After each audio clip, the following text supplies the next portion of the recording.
வணக்கம் நிழல் சேனல் ரசிகர்களே, இந்த இரவு நாம் பார்க்க போகும் கதை உங்கள் நெஞ்சை நெருக்கி பயம் காட்டப் போகிறது.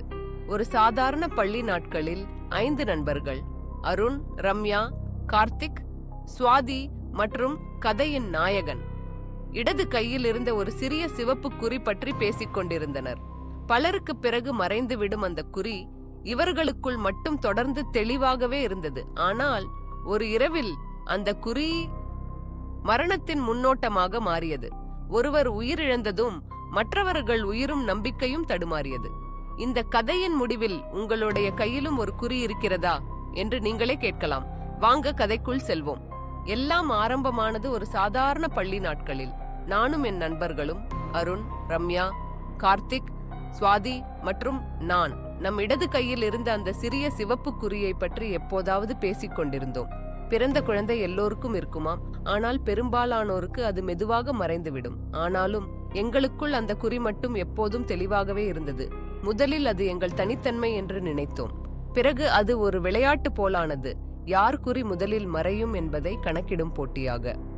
ஆனால் அந்த இரவு வந்தது, எங்கள் வாழ்க்கையை மாற்றியது. ஆழ்ந்த இரவில் ரம்யாவின் வீடு அமைதியோடு இருந்தது. ஆனால் காலையில் அவளை உறங்கிக் கொண்டிருந்த படுக்கையில் உயிரில்லாமல் கண்டோம். அவளது கையில் இருந்த சிவப்பு குறி மென்மையாக்கி எட்டுப்பரப்பாக வெண்மை அடிபட்டிருந்தது. அந்த சோகத்தில் எங்கள் நண்பர்கள் குழுமும் போது ஒரே கேள்வி நம் நெஞ்சில் இடித்தது, இது சாதாரண மரணம் அல்லவா? அடுத்த நாட்களில் சுவாதி கவனமாக தன் கையை பார்த்து கொண்டாள்.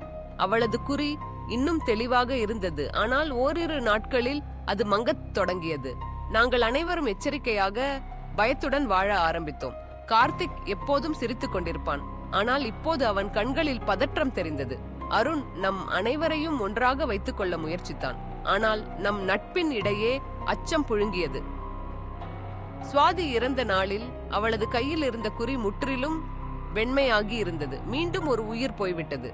இப்போது நமக்கு கண்ணில் தெரிந்தது, ஒருவர் குறி மறைந்தாருடன் அவர் உயிர் போகும்.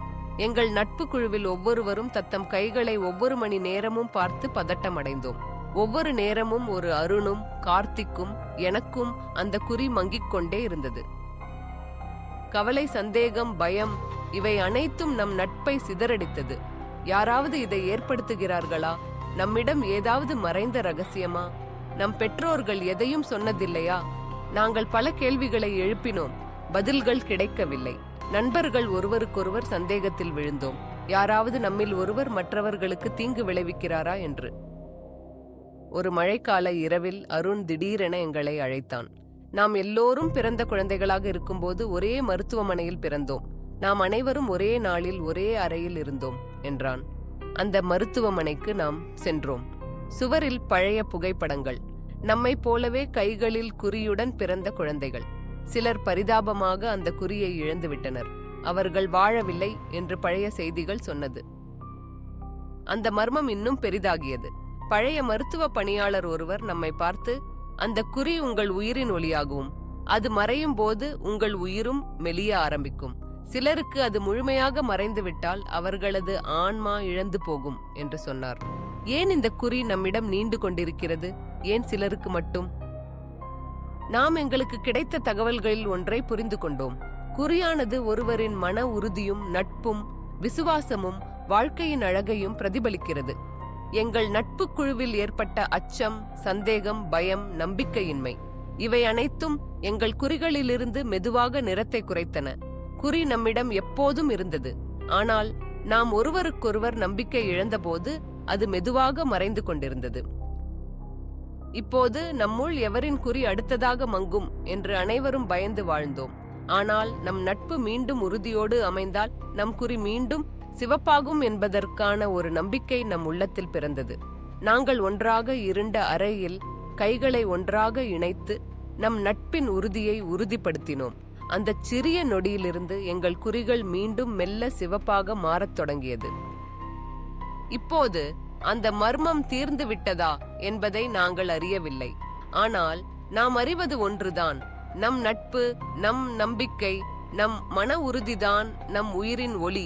அந்த ஒளி வாழும் வரை அந்த சிவப்பு குறியும் நம்முடன் வாழும். இந்த கதையின் முடிவில் உங்கள் கைகளில் உள்ள குறியை பார்க்கும்போது அது உங்களுக்கு நினைவூட்டும் உங்கள் உறவுகள், நட்பு, நம்பிக்கை மற்றும் வாழ்தல் வாழ்க்கையை உயிரோட்டம் உள்ளதும் அழகானதுமானதாக்கும் அனைத்தும். நிழல்கள் நீளமாகலாம், ஆனால் நாம் ஒன்றாக நின்றால் உள்ளே உள்ள ஒளி ஒருபோதும் மங்காது. இப்போது கேள்வி, உங்களுக்கு தெரியுமா, உங்கள் உயிரின் ஒளி உங்கள் உறவுகள், நட்பு, நம்பிக்கையோடு தான் இருக்கிறது என்பதை? உங்கள் இடது கையை பாருங்கள். ஒரு குறி உங்களிடம் இருந்ததா? அது மெதுவாக மங்கியதா?